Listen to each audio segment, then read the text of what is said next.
এইবার বিয়ের পর্ব আসতে চলেছে গীতা এলএলবি ধারাবাহিকে। তবে অনেক বড় দুঃসংবাদ রয়েছে দর্শকদের জন্য। গল্পের সাম্প্রতিক ট্র্যাকে টিআরপি কমে গিয়েছে অনেকটাই। তার কারণ হলো চিরদিনই তুমি যে আমার ধারাবাহিকটি। তাই এইবার গীতা এলএলবি ধারাবাহিকে আসতে চলেছে অনেক বড়সড় পরিবর্তন। ব্লুজের ধারাবাহিকগুলোতে বিয়ের পর্ব আনলেই টিআরপি অনেকটাই বেড়ে যায়।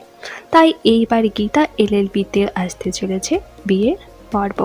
সাম্প্রতিক পর্বগুলোতে বোঝা যাচ্ছিল না পরিশী চরিত্রটি পজিটিভ নাকি নেগেটিভ। তবে সম্ভবত এইবার টিআরপির জন্য পরিশী চরিত্রটিকে করে দেওয়া হতে পারে নেগেটিভ।